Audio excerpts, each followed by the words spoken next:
Амансыздарма, қош келдіңіздер жұлдызды ақиқатқа. Сөзді бастамас бұрын тіркеліп комментарий жаза кетіңіздер, және де қоңыраушаны шала кетіңіздер. Өз шындығымызды, өз ақиқатымызды айта кетейік. Танымал Қазақстанның әншісі Димаш Құдайберген шетелдік берген сұхбатында болашақ жұбайы туралы сұраққа жауап айтты, және де өзінің өмірін.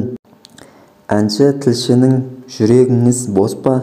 деген сауалдама жауап беріп, басымның бос екенін айтты. Желіде менің бірнеше әлемде бар екені жайлы жалған ақпаратта айтылды.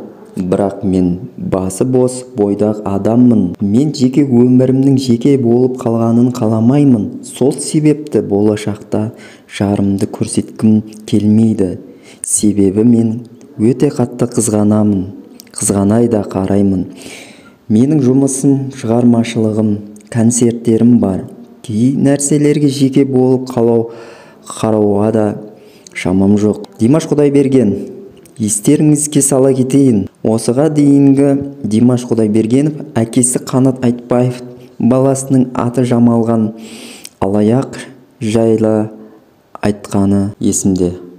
Ал осы видео сіздерге ұнайтын болса, қоңыраушаны баса кетіңіздер, және де тіркеліп комментарий жаза кетіңіздер.